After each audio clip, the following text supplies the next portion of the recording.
All right, let's talk about George Orwell's 1984. I mean, we've all heard of it, right? It's pretty much the blueprint for dystopian fiction. But in this explainer, we're going to look at this classic story from an angle you have probably never considered. You know these words. They're the chilling slogans of the party, and they've become these iconic symbols of total government control and, complete psychological manipulation.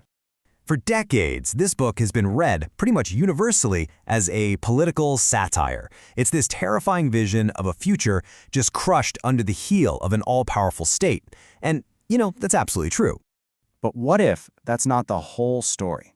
What if Orwell wasn't just taking aim at a political system, but at something much deeper? A human tendency that he saw perfectly captured in organized religion, this tendency to submit, to believe, and ultimately to worship power itself. Okay, so let's get into it. We're going to start with the familiar groundwork. 1984 is, on the surface, a story about a dystopian government, no doubt about it. So you've got the party, which rules Oceania as an absolute iron fist. Big Brother is its godlike, all-seeing leader. Society is split into these rigid classes, and every single citizen is watched constantly and has their mind messed with. It is the perfect model of a political dictatorship. But here's where it gets really interesting. When you start to look closely at that political structure, a whole other pattern starts to emerge. So picture Oceania's society as a pyramid. Right at the very top, you have the inner party. It's this tiny elite group, just 2%, and they hold all the knowledge and all the power. Under them is the outer party, the ones who do the work. And then way at the bottom, you've got the proles, the huge, unthinking masses.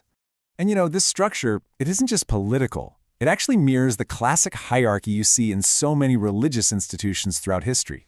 You have a small group of enlightened clergy at the top, a bigger group of administrators making things happen, and then the massive congregation of believers down below. What's really fascinating is that the parallels go way deeper than just the org chart. They bleed into the actual rituals and the day-to-day practices of the party. And that's where the methods of control start to look a whole lot like sacraments. I mean, think about it. The inner party, that exclusive 2%, they function exactly like a priesthood. They are the keepers of the truth, the only ones who can interpret the party's doctrine, which everyone else just has to accept without a single question.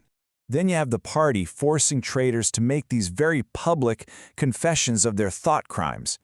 This isn't just about political humiliation. No, it's a public ritual, a way of purging your sin against the state. It's a dead ringer for the religious sacrament of confession, where a sinner has to unburden their soul to be made pure again. In this parallel, it goes all the way to the most terrifying place in the book, Room 101. See, it's not just a torture chamber. It's designed as a place of purification. It's a lot like hell or purgatory, a place where souls are completely broken down by suffering to be purged of their sins so they can be restored to a state of grace, or in this case, a state of loving Big Brother. The party also controls the most personal parts of your life. It actually praises celibacy because it sees real love as a threat to your total devotion to the state.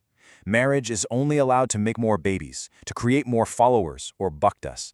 I mean, these are rules that could be ripped straight from the playbook of many strict religious orders. So, here's the crucial part, the real kicker.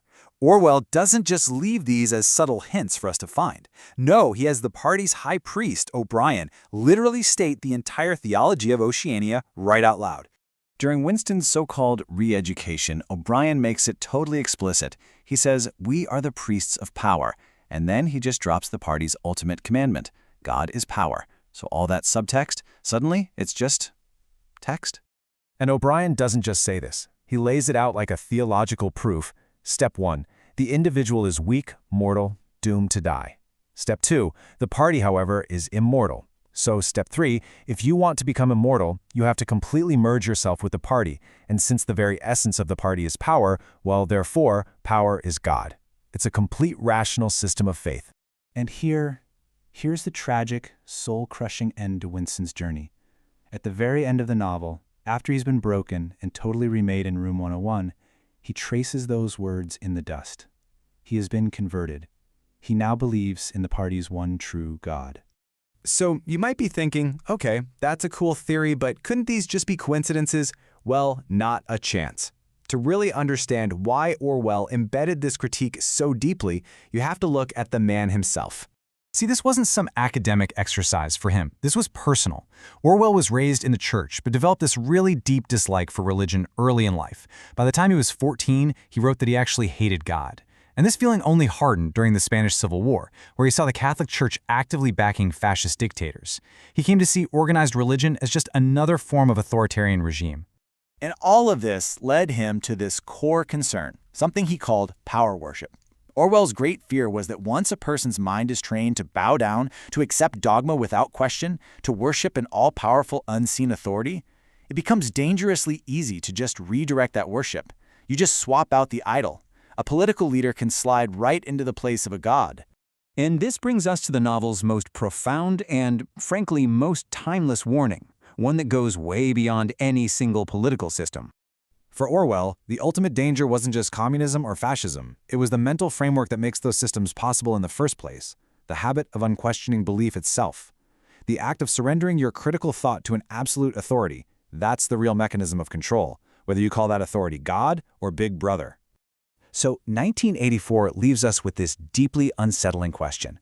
It suggests the line between a zealous political movement and a fervent religious one is way thinner than we'd like to think.